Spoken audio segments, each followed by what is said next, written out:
할렐루야. 명절 연휴 잘 보내셨는지요? 네, 함께 예배할 수 있어 감사합니다. 우리 좌우 앞뒤에 계신 성도님과 한번 인사하겠습니다. 샬롬, 샬롬. 반갑습니다. 주님의 은혜가 함께 하시기를 축복합니다.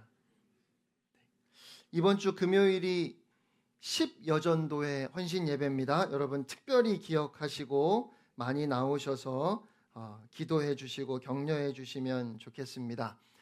추수감사절 헌금 봉투를 오늘 주보에 함께 나눠드렸어야 되는데 깜빡했습니다. 다음 주일에 준비해서 그래요? 네, 없는 분들이 좀 찾으셔서 네, 혹시 모자라면 다음 주일에 또 준비해 드릴 테니까 네, 그렇게 양해해 주시면 감사하겠습니다.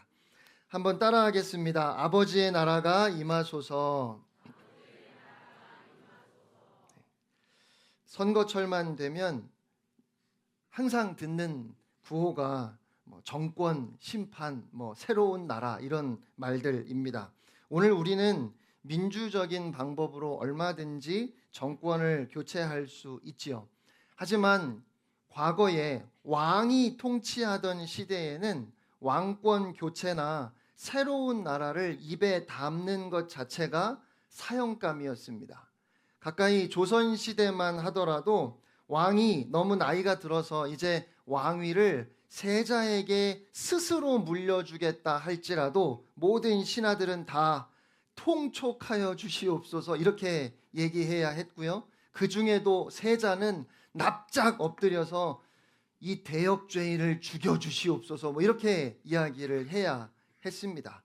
왕이 스스로 왕권을 넘긴다 할지라도 있을 수 없는 일이라고 그렇게 말해야 했다는 말이지요. 그러니까 의도적으로 왕을 바꾸려고 시도할 때에는 온 나라에 피바람이 불었습니다. 예수님 당시에 이스라엘은 로마의 통치를 받고 있었지요. 로마 황제는 신으로 추앙을 받았습니다. 그런 상황에서 예수님께서 새로운 나라가 오도록 기도하라고 가르치신 겁니다.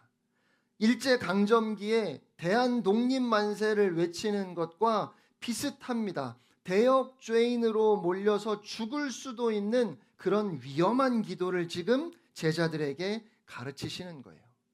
주기도문의 두 번째 간구는 아버지의 나라가 임하소서입니다.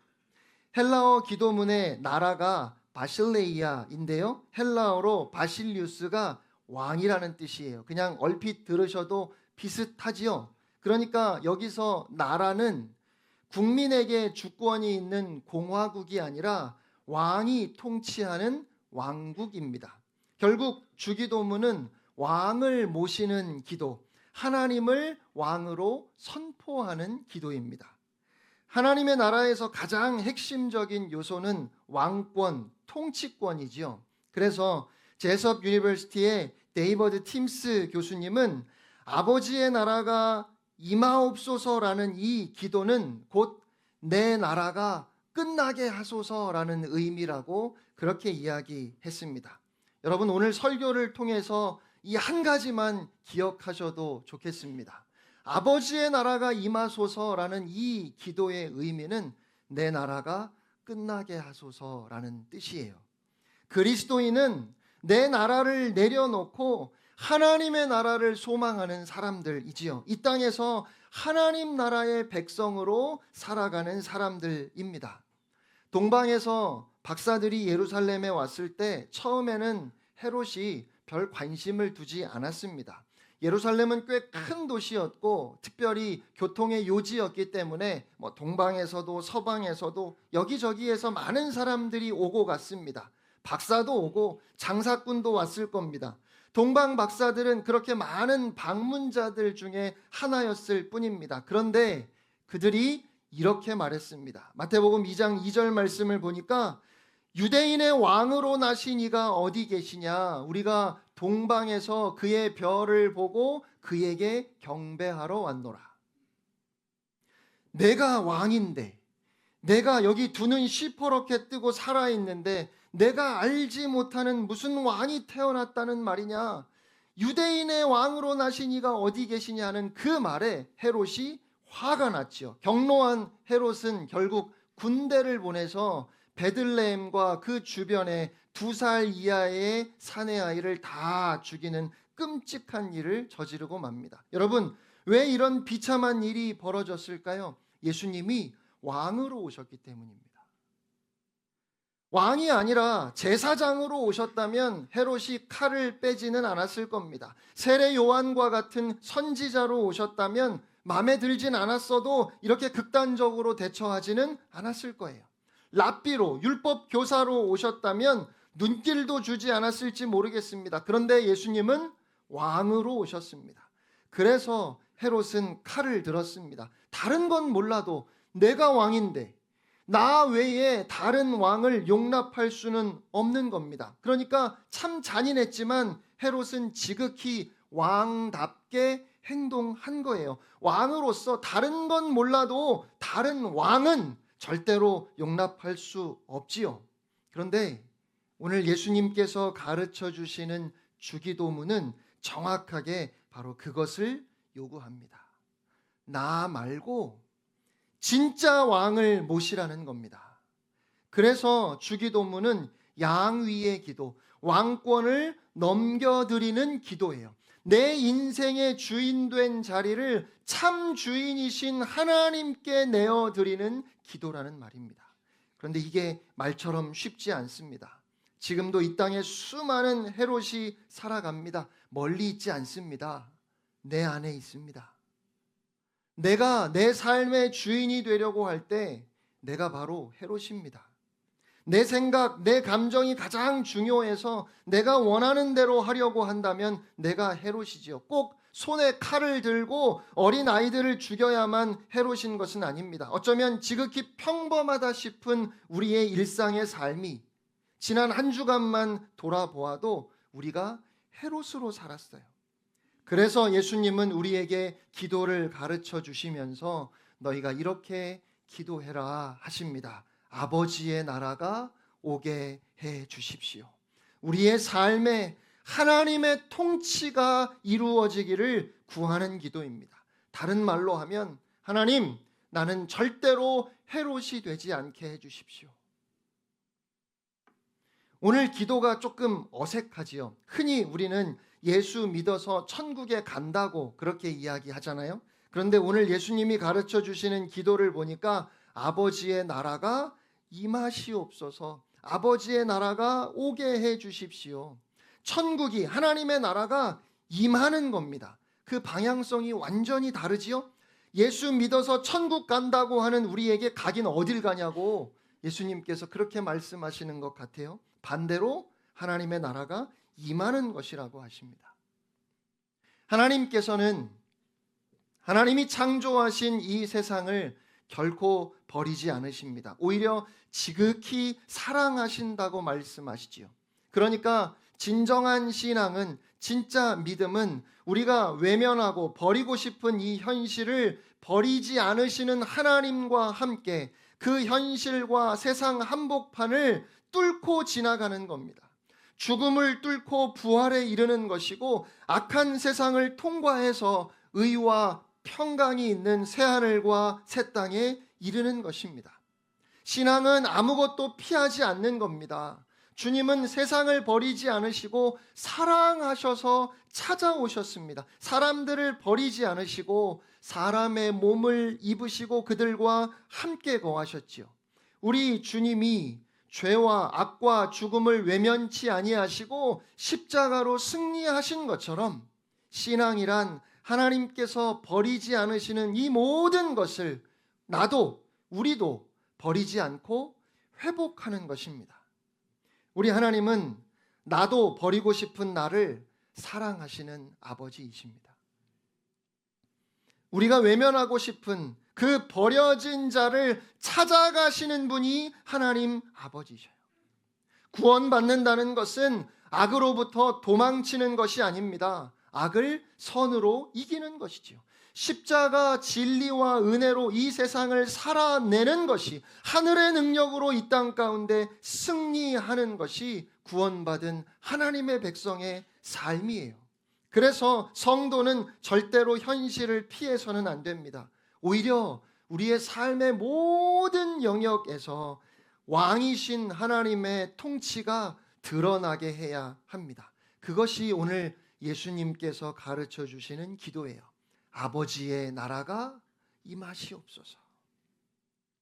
우리 여자분들이 싫어하시는 군대 이야기를 해서 죄송한데요. 군대에서 주일에 예배드리러 가는 것을 종교 활동이라고 그렇게 부릅니다. 종교 활동 갈 사람들 다 모여 뭐 이렇게 이야기하거든요. 누가 만든 말인지 느낌이 참 묘합니다. 군 생활은 여러 활동으로 이루어지는데 그 중에 하나가 종교 활동인 거예요. 어쩌면 세상이 바라보는 우리의 신앙이 딱 그 정도인지 모르겠어요. 학교 활동, 직장 활동, 사회 활동 등등 우리의 삶에 여러 다양한 활동들이 있는데 그 중에 하나가 종교 활동인 거죠. 그런데 주기도문은 그러한 구분을 거부합니다. 신앙은 삶의 일부분이 아니라 내 삶의 전부이기 때문에 그렇습니다. 주기도문은 삶의 모든 영역에서 하나님의 다스리심이 이루어지기를 구하는 기도예요. 전에 매스컴에서 어느 기독교 기업이 아르바이트생들의 임금을 체불했다고 보도한 적이 있습니다. 그것도 뭔지 잘 모르겠지만 그냥 말만 들어도 치사해 보인다 싶은 근무 시간 쪼개기 방식으로 아르바이트생들의 임금을 정당하게 지급하지 않았답니다. 저는 사업은 모르지만 참 안타깝습니다. 여러분들, 직원을 모아놓고 일주일에 한 번 예배 드린다고 해서 그래서 기독교 기업인 것은 아닙니다. 회사 입구에 성경 말씀 크게 써서 붙였다고 해서 그래서 기독교 기업이 되는 것도 아니지요.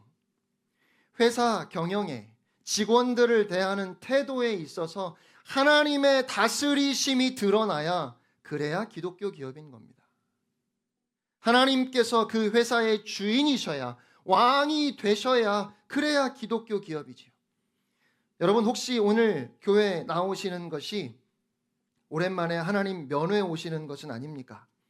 평상시에는 하나님과 전혀 상관없이 살다가 주일이 되면 성전에 계시는 하나님 찾아와서 오랜만에 인사드리고 예배 끝나면 안녕히 계세요, 다음 주에 또 뵈러 오겠습니다 하고 떠나는 것은 아닙니까? 월요일부터 토요일까지 우리의 삶은 어떻습니까?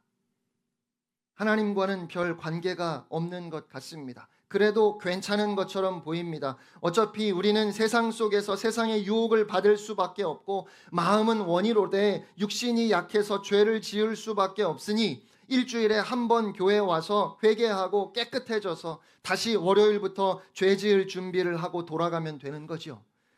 이걸 가리켜서 찜질방 영성이라고 부릅니다. 일주일에 한두 번 가서 말끔히 씻고 나오면 아주 개운합니다. 그리고 다시 때 묻는 일상을 살다가 다시 찜질방에 가서 씻어내지요. 기독교 신앙생활이라는 것이 그렇게 되어버린 것은 아닌지 모르겠습니다. 일주일 내내 세속의 때가 묻었으니 교회 가서 한번 씻어내고 개운한 마음으로 다음 날부터 다시 때묻히며 살기 시작합니다.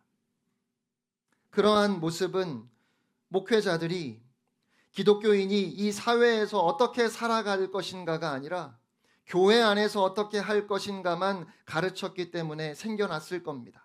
학교와 직장에서, 가정에서 어떻게 하나님의 통치를 받으며 살 것인가를 고민하는 일이 사라져 버렸습니다. 하나님의 나라를 생각하지 않으면 기독교는 절름발이 정도가 아니라 반신불수가 되어버립니다.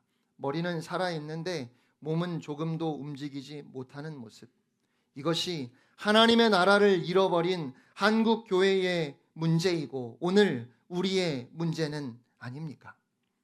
기독교인이라면 구약에서부터 하나님께서 누누이 말씀하시고 수많은 예언자들이 증거했고 예수님도 오셔서 거듭 강조해서 말씀하셨던 이 하나님의 나라를 결코 놓치지 말아야 할 것입니다. 우리가 진정으로 하나님을 믿는 하나님의 백성이라면 정치, 경제, 사회, 문화, 교육 모든 이 세상의 영역에서 어떻게 하나님의 통치를 드러낼지 고민해야 합니다. 바로 이것이 주님이 두 번째로 우리에게 기도하라 말씀해 주시는, 가르쳐 주시는 간구의 내용이에요. 사무엘서를 보면 이스라엘 백성들이 하나님 앞에 왕을 달라고 요구합니다. 당시 주변의 나라들에는 다 왕이 있었는데 이스라엘에는 왕이 없었지요. 하지만 정확하게 말하면 왕이 없었던 것이 아닙니다. 하나님께서 이스라엘을 통치하셨습니다. 하나님이 왕이셨습니다. 그런데 왕을 요구했어요. 새로운 왕을 세운다는 것이 어떤 의미인지 제가 서론에서 말씀을 드렸으니까 이것이 하나님 앞에 얼마나 불경스러운 일인지 이해가 되시지요. 그렇게 이스라엘은 하나님을 버리고 사람을 왕으로 세우기를 원했던 겁니다. 하나님께서 경고하시지요. 왕이 너희의 삶을 고단하게 할 것이다. 왕의 잘못으로 인해, 왕의 연약함으로 인해 너희가 고통받을 것이다. 하나님이 왕이시고 그래서 그 백성을 다스리실 때에는 이스라엘의 평강이 있지만 사람이 왕이 되어 다스리면 그 왕으로 인해서 백성이 고통받게 될 것이라고 경고하시는데, 그럼에도 이스라엘은 끝내 하나님의 통치가 아니라 인간의 통치를 고집했습니다. 어떻게 되었지요? 하나님께서 경고하신 그대로 이제 그들의 삶이 참 고단하고 힘든 삶이 되어버렸어요. 많은 현대인들이 하나님의 나라를 바라보지 않습니다. 왜냐하면 과학기술의 발달이 행복한 나라를 세워줄 것이라고 기대하기 때문입니다. 발전하는 현대 과학기술 문명이 인간의 수명을 무한정 늘려주고 환경과 자원 문제들도 해결해 줄 것이라고 기대합니다. 그래서 많은 현대인들은 과학기술 문명이 탄생시킬 지상 낙원을 꿈꾸지요. 그런데 현실은 어떻습니까? 과학기술 문명이 오히려 인류를 위협하는 대재앙을 낳고 있을 뿐만 아니라 미래에 대한 과학적인 예측도 완전히 빗나가고 있습니다. 안타깝게도 인간이 만든 과학기술 문명은 모순과 허점투성이 뿐입니다. 몇 개월만 비가 오지 않으면 모두 다 하늘만 바라보고 있을 수밖에 없어요. 또 어떤 사람들은 특정 인물이, 어떤 이념이, 어떤 체제가 자신들에게 행복과 기쁨을 줄 것이라고 기대하기도 합니다. 그래서 자신의 모든 삶을 그러한 가치와 활동에 쏟아붓지요. 하지만 역사적으로 어떤 위인도, 어떤 사상도, 어떤 집단도 참된 행복과 기쁨, 자유와 안식을 인류에게 주지는 못했습니다. 대표적인 예가 공산주의죠. 여러분, 공산주의가 어떻게 시작되었죠? 모든 사람들에게 평등하게, 행복하게 그런 사회를 꿈꾸면서 시작했던 것이 공산주의였어요. 그런데 그 결과는 어떻게 되었습니까? 모든 사람들이 가장 두려워하고 가장 불행하고 가장 억압받는 사회를 만들어냈고 결국 공산주의 국가들은 자기 모순에 빠져서 스스로 무너지고 말았습니다.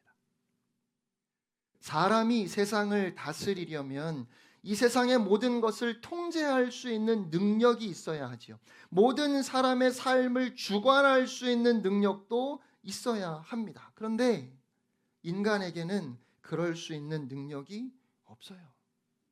여전히 내가 내 인생의 주인이라고, 내가 왕 되어서 살아가려면 내 인생을 내가 알아서 내 마음대로, 내 뜻대로, 내가 원하는 대로 통제할 수 있어야 되는데, 다스릴 수 있어야 되는데 그게 되던가요? 그래서 오직 하나님만이 우리의 왕이 되셔서 우리는 하나님 나라의 백성 되어서 그렇게 살아가야 하는 겁니다. 거기에만 진짜 자유가 있고 거기에만 평화가 있습니다. 그래야만 우리가 행복할 수 있습니다. 그래서 오늘 우리는 간절히 기도해야 합니다. 아버지의 나라가 임하시옵소서. 마태복음 12장 28절에 예수님은 하나님의 나라가 이미 너희에게 임하였다 선언하셨습니다. 누가복음 17장 21절에도 하나님의 나라는 너희 안에 있다 하셨습니다. 스스로 주인이 되겠다고 하나님의 통치를 거부하면서 인간의 모든 비극이 시작되었지요. 그런데 예수 그리스도로 말미암아 이 땅 가운데 우리 안에 하나님의 나라가 임하였습니다.